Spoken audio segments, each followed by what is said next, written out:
Hey VC, I'm boxed in today. So I'm switching it up a little bit. I'm here for my office music room. As you can see, digital discs behind me. Hey. Hey what? Hey what, Mazzy? I'm just going for it today. It's compact disc box sets, overviews that I really love. Hey, I know this is a vinyl community, but every once in a while, I'm one of those bought records through the 60s, the 70s, the 80s, and then compact disc came and I went back and forth a little bit, and then probably from about 1989, 1990 till about, I don't know, for about 15 years, my records were put away for a while, and I sold some of them, not all of them. But then compact discs were the sort of the first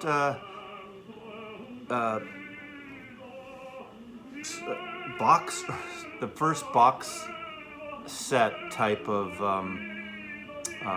What am I talking about here? It's the first format that really got into box sets, putting entire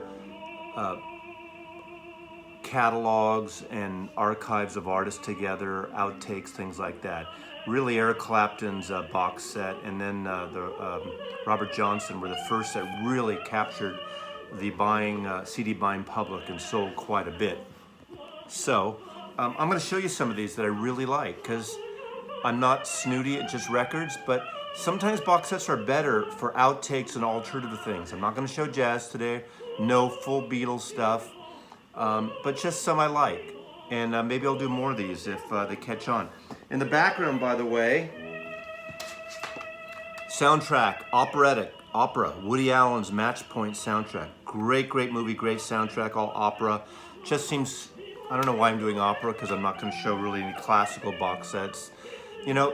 With records, that classical music was really kind of the few segments of music, and a little jazz, but you see Beethoven's Ninth Symphonies or Brahms concertos or Schubert, whatever it was, Mozart's, in box sets, but not many rock records are box sets in terms of career overviews. Obviously, you had All Things Must Pass and a few other things like that by George Harrison, but that was a specific single album that was designated and put together as a box set format. But no particular order, things I just really like. This one actually is the only Beatle crossover, really. George Harrison, Ravi Shankar collaborations. Again, I'm a sucker for design, so does that mean I'm superficial? Don't answer that. But what's great about these box sets are artwork, design. This is a numbered box set, so there's like a certificate in it, and it's beautiful artwork that you'll see about Ravi's the collaboration, things he did with Dark Horse Records, that was Harrison's label, and have been put together here. Ravi Shankar Music Festival from India, Ravi Shankar Family and Friends, Chant, beautiful record, and Music Festival live at the Royal Albert Hall. So again, I'm going to go through these as fairly quickly as I can. This one I showed the other day, seek out my Procol Harum. This is a great one, great overview. It's not all their albums, not all their songs. 5 CDs, 3 DVDs of live concerts, but a good overview with a beautiful book inside, so you can see it on my Procol Harum video. The band have had a couple. This is a great one. The painter Ed Ruscha did the cover art for this. And again, as I said, I'm a sucker for great artwork in these sets. And this is an overview, kind of a little bit of a greatest hits, but they go into deep catalog, early versions of songs, outtakes, alternate things, a lot of catalog stuff. But there you go. The band. Another one, the first 10 years of Fairport Convention, folk rock, great group with Sandy Denny. This is their first 10 years, arguably their best 10 years. This is like 7 discs, live, previous and released, recorded work. has a really lovely book. And, you know, some of these have beautiful artwork and extra posters and things. So, Fairport Convention. Again, this stuff would feed my addiction, mostly before I got back into vinyl, but even during vinyl, if it's an artist that I love, I think this is the best way to play alternate and outtakes. Play the CDs on random, load them in your hard drive and put them on random. Anyway, Fairport Convention. Another of my personal favorite bands is 10cc. Some consider them gimmicky. You know, the song I'm Not in Love came out around the same time or a month or two before Freddie Mercury and Queen's Bohemian Rhapsody. Same kind of overlapping vocals. Obviously, 10cc didn't have a flamboyant singer frontman like Freddie Mercury to kind of sustain them in that respect. And obviously, some people think they're more gimmicky and art rocky than Queen, and it's really not a fair comparison, but I love Queen, the things they do for love, How Dare You, Rubber Bullets. Again, this is early before and after. I saw 10cc once when they were only 5cc. Actually, half the band, they split up. Graham Gouldman of 10cc, before that, wrote great songs like No Milk Today, For Herman's Hermits, For Your Love, which was a big hit for the Yardbirds. 10cc, by the way, it refers to the quantity of semen in the average quantity of semen. Come on, Maslow, get this out. Spit this out. The average quantity of semen in one ejaculation, 10cc. Seriously, I didn't make this up. If you're asking about Steely Dan, you should research that, where that name came from. Kind of in the same genre, or similar genre. Well, we won't go there, but Mazzy always has to go there a little bit. But a great set, great overview, 10cc. Another one I really like, that probably a lot of you don't, maybe a few of you know about, the Kronos Quartet. They're a modernist, 20th century, 21st century quartet out of San Francisco. They do a lot of music by various composers and collaborators with Philip Glass, Stephen Reich, Henry Gorecki, Terry Riley, Peter Sculpthorpe. They've done things with Laurie Anderson. They have Indian music. On Non-Such Records, it's the overview of the first 25 years with Non-Such Records. And I've seen them many times over the years. One of my photographers did one of their album covers. A great overview, a great selection. Something worth checking out. They travel something like 10 months out of the year around the world performing. So if you get a chance and if you're inclined to see sort of offbeat classical, somewhat avant-garde, not always, but modern classical in the quartet format, again, many times they will collaborate with other genres. They did a great album of Indian music, Bollywood soundtrack type of thing, which is great. That could be found on Non-Such Records as well. But I'm a big fan of the Kronos Quartet. I don't see them around here. Maybe it's foreign to a lot of people, but something to check out. Not sure if there's a single disc overview, but you know, I'm sure you can get even in the used bins these days, some of their things. Now, there are a lot of bands that put out full collections. This was a great remastered, complete Roxy music. What I love about these, I hate jewel cases, and I love sort of the Japanese style compact disc, basically mini LP style. So if you're gonna go with stuff, I'm into really good artwork too. This is a really great master if you're looking for digital. Has a book, has a double CD of alternate and outtakes and singles as well. Along those lines also, Little Feat. I did a video earlier on about my vinyl collection, but this is a great overview that also includes the wonderful Waiting for Columbus. This is an album, if you need one, a live album, one of the great live albums, Waiting for Columbus. And all these covers were illustrated by a great painter, artist, Neon Parks. He did most of their covers, not the photography, all, but those. Really, really, really, really good. Lowell George, the late Lowell George. Little Feat's a band you should check out. But Waiting for Columbus, it's a great rockin' record. Really wonderfully recorded live album. So, Little Feat. There you go. Like another one, you all know Sly and the Family Stone, Sly Stone. Another overview on Columbia. Nothing else to say about that, but great music. It's a great way to get full catalogs. Aretha Franklin on Atlantic Records. This is her entire output for Atlantic. From Live in the Fillmore to Amazing Grace, a couple outtakes. Again, Soul 69. Again, I love the cardboard, gatefolds and single cardboard sleeves. I know some people don't like these cardboard sleeves, but I think they sure beat those cranky jewel cases. But Aretha Franklin, can't have too much Aretha now, can you?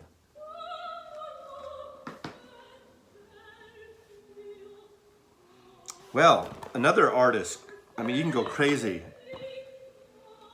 Harry Nilsson, a favorite of mine. He was a favorite of the Beatles, American great songwriter, amazing vocalist. He had a range is unbelievable. Befriended John Lennon, was part of the John Lennon wild, crazy, lost weekend that year in Los Angeles, where they actually got together and made this album, which is very problematic.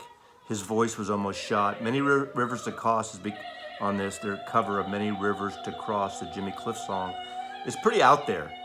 I love it now, but it's hard to listen to once you know his earlier stuff. He did two great albums produced by Richard Perry, which were Nielsen Schmielsen and Son of Nielsen. I mean, you know Coconut, you know. The irony is Without You, his two biggest hits. Without You is written by Badfinger, Pete Ham. He had the #1 hit with it. And Everybody's Talking from the theme from Midnight Cowboy is written by Fred Neil. And he had a hit on it. He won a Grammy, I think, for both those. Great records. But one of a personal favorite of mine, he covers the standards. And I know that's been done, but this is one of the first pop artists that really did that in about 72 or 3, I believe, or maybe 74. And beautiful record, A Touch of Schmielsen in the Night. In fact, that's the wrong one. It's almost similar cover. Here we go. Doesn't really matter. Are you not paying attention anyway? But beautiful record. I Can't Have Enough Nielsen is also a sessions record of outtakes and session work too. But the RCA record collection, I did have the opportunity in 1982, for about an hour and a half to 2 hours. I was sitting in the lobby of the Bonaventure Hotel in Los Angeles, and I drank brandy and got drunk with Harry Nilsson and my buddy David from our book. He was there promoting handgun restricting after a couple years after John was shot, and him and John were very close, and it really broke him up. But so it's a great documentary. Who is Harry Nilsson? Search it out. Great vocalist, unfortunately alcoholic, and it really led to his death. But a personal favorite of mine, and definitely a true American songwriter, composer, and singer. Out of order here, these are great box sets. You know Eno, Brian Eno, the instrumentals and the vocals. Music for airports, the ambient stuff, the vocal stuff. These were great box sets. They're very hard to get these days, but beautiful, a great overview of Brian Eno.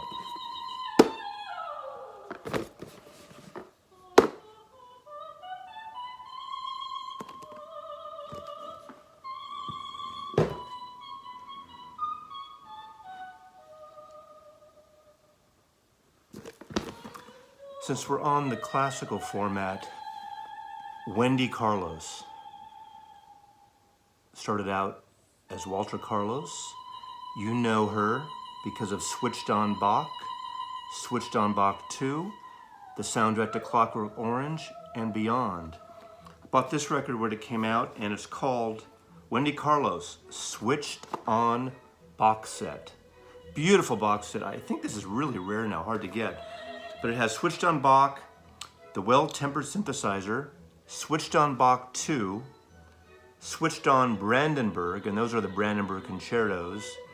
And it's got sort of a tutorial and a beautiful book of how she works on the Moog synthesizer and how some of these records are put together.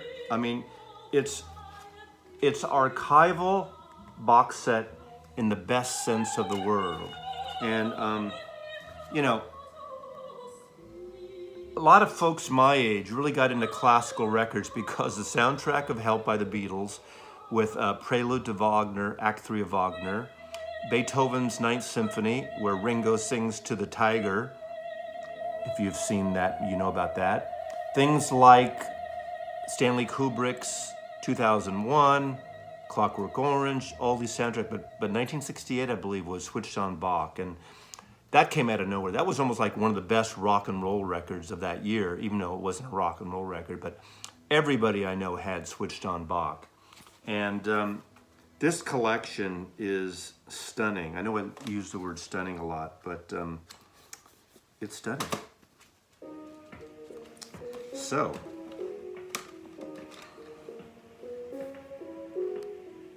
Wendy Carlos. There you go, Wendy.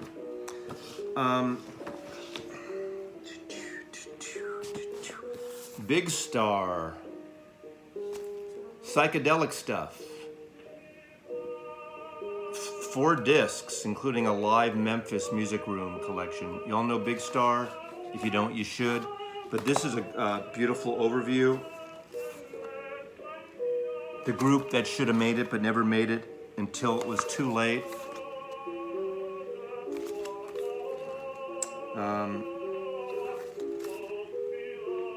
Great songwriters, you know, they're sort of the one of those bands that have become sort of heroes and discovered by the alt indie movement of the last, since the 90s. Big Star, Keep an Eye on the Sky, great overview. You need some Big Star albums, and you've seen them a lot around the VC, but in the box set compact disc format, this is a winner. Highly recommended.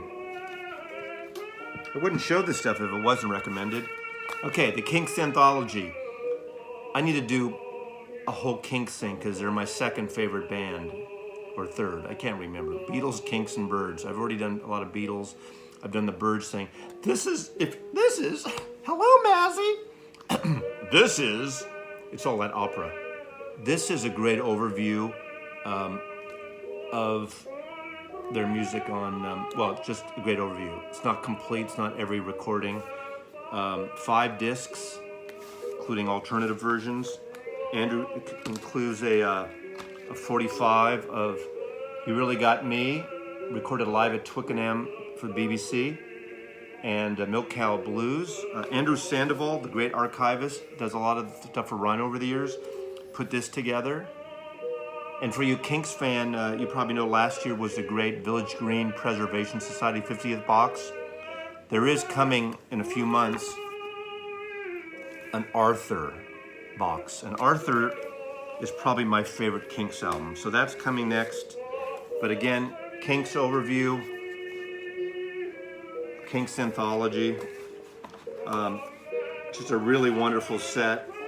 You know, this stuff's good to put in your car, put it on your iPhone or whatever contraption you use, download the files and play it as you're driving. Great, great music. Another one, Buddy Holly. The complete studio recordings and more. How great looking is this box? Again, superficial Mazzy likes the box set. I'm not an anti-compact disc person. You know, basically he only recorded, what, less than 2 years? And then died in a plane crash. 2 years. I mean, I think the only other great group that recorded less was Cream. It wasn't Cream around like 18 months or something? I forget exactly. But this is a wonderful package. What can I say? I mean, you need some Buddy Holly. Sure, you can get a greatest hits, and that's fine. But if you really want to dive in a little more, God, look, we kind of look alike, don't we? Not really. But Buddy Holly, Paul McCartney owns all the publishing to all his songs. Paul McCartney is the biggest independent publishing company in the world, owning songs from an array of artists. So I think that's about it.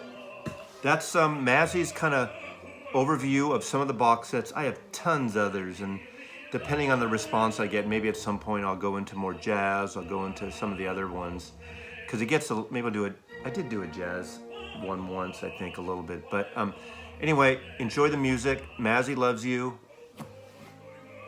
That's a Helmut Newton book, sumo book overview on Taschen. I'm sorry for the nakedness there, but maybe you didn't even notice until I pointed it out. Anyway, Mazzy loves you. Thanks, VC. And subscribe and write your comments. If you don't like CDs, tell me that. That's fine too. I get it. I get it. Love you. Bye.